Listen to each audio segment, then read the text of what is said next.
यीशु मसीह के सामर्थ्य नाम में आप सबको मेरा प्रेम भरा सलाम। शालोम। प्रभु यीशु की शांति आप सबके साथ बराबर बनी रहे। प्रिय भाई बहनों, आज एक पवित्र शास्त्र बाइबल से एक ऐसा वचन जब हम सुनते हैं और अपने कदमों को उठाते हैं, अपने हाथ को बढ़ाते हैं, तो कुछ हो जाता है। तो इसके लिए मेहनत हमें करनी है।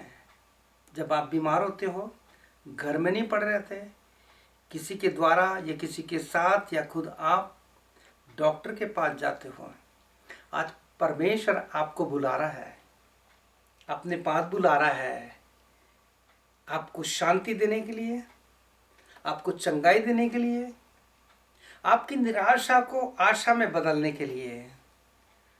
तो इससे पहले कि हम आज परमेश्वर के वचन को सुने, आइए हम अपने आप को प्रभु यीशु के चरणों पर लाते हैं और अपने आप को तैयार करते हैं। आजा आजा आजा आजा आजा आजा आजा लेकर सब बोझ गुनाहों का आ जाओ यीशु के कदमों में। यीशु एक प्यार का सागर है, यीशु एक प्यार का सागर है। जब यीशु के पास तू आएगा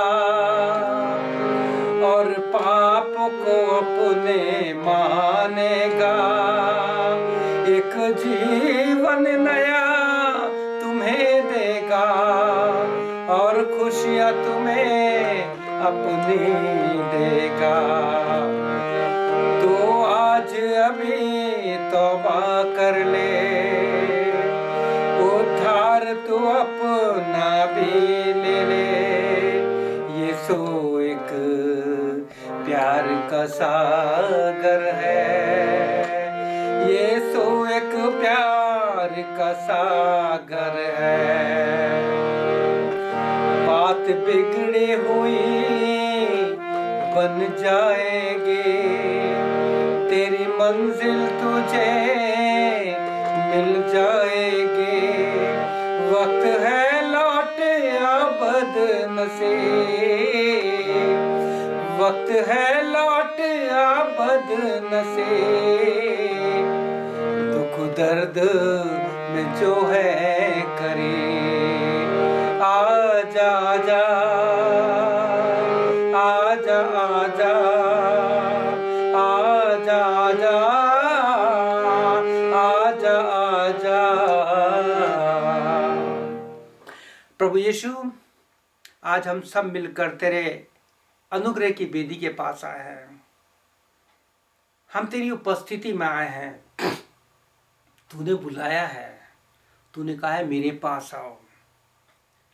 हम बड़े आनंद के साथ, बड़ी हियाव के साथ, पूरे कॉन्फिडेंस के साथ तेरे पास आए हैं, क्योंकि तूने हमें बुलाया है। यीशु, हमारी सहायता, हमारी मदद कर। आज के वचन के द्वारा हमें एक एनर्जी दे, हमारे जीवन में एक उत्साह दे। प्यारे प्रभु यीशु, हम आपसे प्रार्थना करते हैं, एक ऐसा विश्वास उत्पन्न कर दे कि जिस विश्वास को दुनिया की कोई ताकत ना हिला सके। सारी महिमा तुझे देते हैं। पवित्र आत्मा हमारी सहायता करना, प्रार्थना यीशु के नाम से, आमीन। प्रिय, आपने देखा होगा जब कहीं मीटिंग्स होती तो लोग निमंत्रण देते हैं कि आओ हम उस मीटिंग में चलते हैं, बहुत बड़े प्रभु के सेवक आए हैं। या कोई डॉक्टर आता है, कोई फ्री इलाज करते हैं, कैंप लगते हैं, तो हम लोगों को लेके जाते हैं। लेकिन आज आपको हमारा परमेश्वर, हमारा यीशु मसीह आपको बुला रहा है। जब आप इब्रानियों 4 अध्याय उसका 15 वचन पढ़ते हैं और 16 वचन पढ़ते हैं, तो वहां आपके सामने वो सारी परिस्थिति आती है 15 वचन में कि आपकी और प्रभु यीशु मसीह की दशा एक सी है। जो हालात से आप जा रहे हैं उस हालात से प्रभु यीशु जा चुका। यशाया 53 में लिखा है, he was the man of sorrow. वो रोगी पुरुष था, रोग से उसकी जान पहचान थी, उसको बेइज्जत किया गया। वो सारी बातों से, उन सारे मार्गों से होके गया जिसमें से आप में से बहुत से लोग हैं जो गुजर चुके हैं और जो गुजर रहे हैं।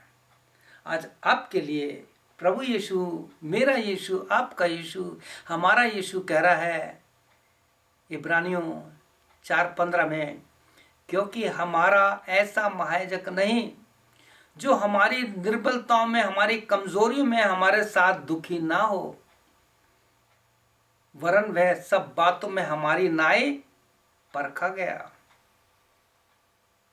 प्रिय भाई बहनों, हमारा यीशु परखा गया। आपकी भी कई बार परख हुई है, लेकिन 16 वचन में आपको, आप जिस दशा में हैं, जिस परिस्थिति में हैं, बीमार हैं, दुख तकलीफ परेशानी, कैसा भी संकट है, आर्थिक संकट है, आत्मिक संकट है, मानसिक संकट है, उन सब को दूर करने के लिए यीशु कहता है, आओ हम अनुग्रह के सिंहासन के निकट चलें। प्रभु का दास इस वचन में आपको निमंत्रण दे रहा है।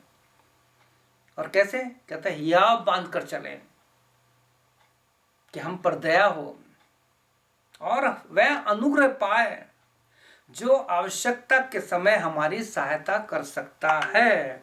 और ठीक यही वचन आपको प्रभु यीशु मसीह ने अपने मुंह से कहा है, अपने मुंह से कहा यीशु ने।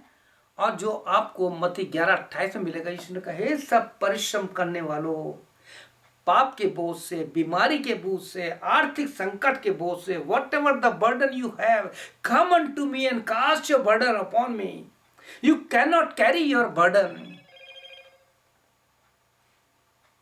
भजन 55:22 में लिखा है, cast thy burden upon him. प्रिय भाई बहनों, प्रभु यीशु मसीह कहता है, जैसे भी आप, जो भी बोझ है आप मेरे पास लेके आ जाओ। इस वचन में प्रभु यीशु मसीह आपको प्यार करता है, वो आपको बुला रहा है। ये वचन हमें एक ऐसी सामर्थ्य देता है, एक ऐसी ऊर्जा देता है, एक हमारे जीवन में उत्साह करता है कि जब प्रभु हमें बुला रहा है, हमारा यीशु हमें बुला रहा है, तो क्यों ना हम अपने दुख, दर्द, परेशानी, whatever we are facing, just let's come to the lord, हम उसके पास जाएं। कैसे? कम बोल्डली कहता है, इंग्लिश में लिखा, कम बोल्डली, साहस पूर्वक मेरे पास आओ, तुम्हें डरने की जरूरत नहीं है, हियाव बांध कर मेरे पास आओ। आप जानते हैं हिब्रू उसके 4:15 में लिखा है, this is high priest of understand our weakness. वो हमारी सारी कमजोरी जानता है। इसलिए तो भजन उसके 91 में जब हम पढ़ते हैं तो भजन 91 में हमें एक बात मिलती है कि जहां परमेश्वर कहता है कि जब वो मुझे पुकारे तब मैं उसकी सुन लूंगा, संकट में मैं उसके संग रहूंगा।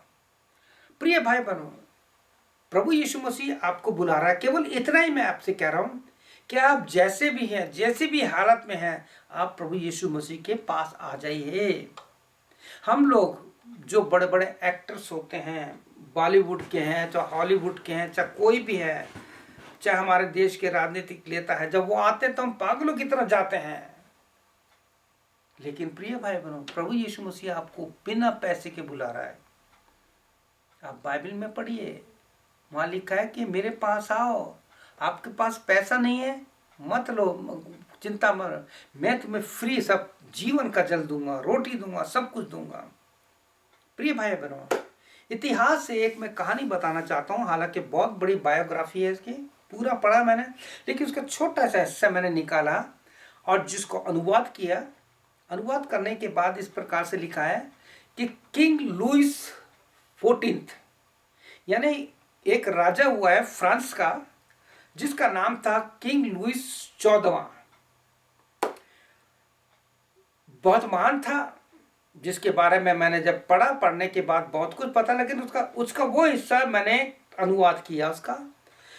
उसने अपने समय में एक महल बनवाया, और महल में उसने एक बहुत बड़ा हॉल बनवाया जिसकी लंबाई 241 फुट थी, और वो बहुत शान और शौकत से, ऐश्वर्य, सारे चीजों से सजावट थे। लेकिन उसमें एक बात और थी कि उसने उस हॉल में सब तरफ इतने मिरर, जिसे हम बोलते हैं आईने, लगवा दिए थे उसने।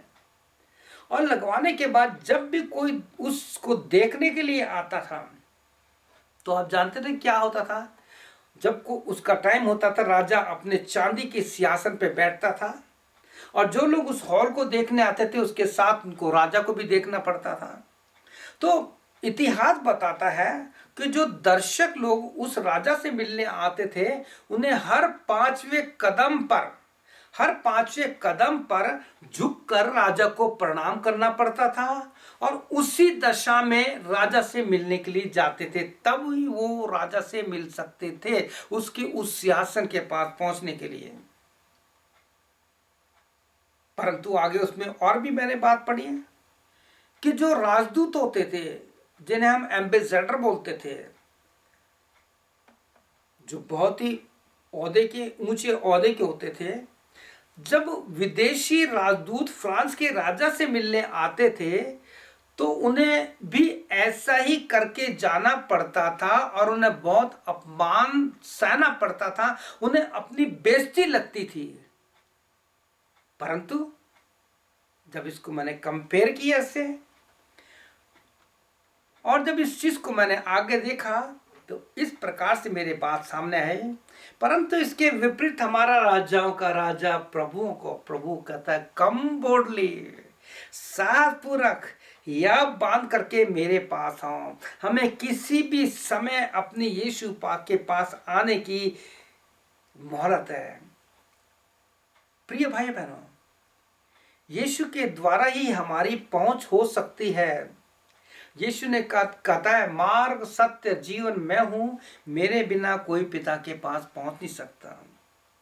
और इफिसियों 2:18 में भी कुछ ऐसा ही लिखा है, क्योंकि उसी के द्वारा, यानी उसी के द्वारा हम दोनों की एक आत्मा में पिता के पास पहुंच होती है।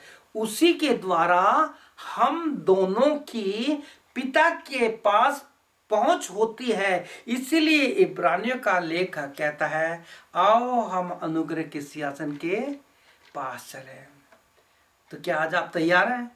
प्रभु यीशु आपको बुला रहा है और कह रहा है, आओ हम अनुग्रह के सिंहासन के पास चले। वो हमारा महायाजक है, पौलुस के द्वारा ये बात लिखवा दी गई है, इब्रानियों के लेखक के द्वारा लिखाई गई है। तो आज इस वचन को आपके पास बड़े छोटे से साधारण रूप में लेके आया हूं। आपको कहीं जाने की जरूरत नहीं है। मैं आपके साथ कहना चाहता हूं कि अब आपको कदम अपने आप उठाना पड़ेगा, आपको अपना हाथ अपना बढ़ाना पड़ेगा। याकूब 5:13 के अनुसार आपको प्रार्थना अपने आप करनी पड़ेगी। आप किसी के सहारे पे मत रहिए कि वो प्रार्थना करेगा तभी ठीक होगा। प्रभु यीशु कह रहा है, मेरे पास आओ, इस अनुग्रह के सिंहासन के पास आओ, क्योंकि मैंने हम सारी निर्बलताओं को सहा है, मैंने सारी बीमारी को परखा है, मैं सारी बातों से होकर गुजरा हूं जिसमें तुम गुजर रहे हो। तो क्यों ना हम यीशु के पास आए, ऐसे सिंहासन के पास, जहाँ जैसे भी हो। हम गाने गाते हैं, जैसा मैं हूँ बगैर एतबार। तो क्यों ना आज हम अपने आप को खाली करें और प्रभु यीशु मसीह के पास आए। क्या आप मेरे साथ इस छोटी सी प्रार्थना को करेंगे? क्योंकि ये प्रार्थना मैं भी कर रहा हूँ, मैं आपसे कह रहा हूँ, आप इसको फॉलो करो। जो प्रार्थना मैं कर रहा हूँ वही आप करो। आपके चाहे पाप कितने भी अरगाने रंग के हों, कैसी भी बीमारी हो, यीशु कहता है, जब मेरे पास आओगे और जब मैं कुछ कहूँगा तो वो हो जाएगा। भजन 33:9 में यही लिखा है, जब उसने कहा तब हो गया, जब उसने आज्ञा दी तब वैसा ही हो गया। तो आइए हम प्रार्थना करते हैं और अपने मुंह को खोलते हैं, अपने मनों को खोलते हैं। आइए मेरे साथ प्रार्थना कीजिए। आप कर सकते हैं, बोलिए, प्रभु यीशु मैं जैसा भी हूँ, मेरी जैसी भी दशा है, आप सब जानते हैं। आप सब जानते हैं। आप हमारे मन की सारी बातों को जानते हैं। प्रभु यीशु, मेरी बीमारी को, मेरे दुख को, मेरे पाप को, हर बात को यीशु आप जानते हैं। आज मैं तेरे अनुग्रह के सिंहासन के पास बड़े हियाव से, बोल्डली रूप से तेरे पास आया हूँ और आपसे कहना चाहता हूँ, यीशु जैसा भी मैं हूँ मुझे ग्रहण कीजिए, मेरे पापों को क्षमा कीजिए, मेरी बीमारी में जो रुकावटें हैं उन सबको दूर कीजिए, अपने हाथ को बढ़ा के मुझे छूइए और मुझे चंगाई दीजिए। धन्यवाद यीशु, तूने मेरी प्रार्थना को स्वीकार कर लिया, क्योंकि हमने तेरे वचन में इस बात को पढ़ा है, जब तूने कहा तब हो गया। यीशु मसीह के नाम से आमीन। प्रभु यीशु आपको बहुत आशीष दे, आपकी सहायता करे। इस वचन को अपने जीवन में गहराई से ले लीजिए और सारी महिमा प्रभु को दीजिए। यीशु पर डिपेंड हो जाइए। यूहन्ना 14:14 के अनुसार केवल प्रार्थना यीशु के नाम से कीजिए। नो प्रभु, नो खुदा, नो ईश्वर, नो गॉड। हाँ, बीच में हम प्रभु कह सकते हैं, प्रभु यीशु कह सकते हैं। मेरे परमेश्वर यीशु मसीह, मेरे खुदा यीशु मसीह, ऐसे बोलिए, यीशु का नाम लीजिए तो कुछ हो जाएगा। प्रभु यीशु आपको आशीष दे। आमीन और फिर आमीन। May God bless you.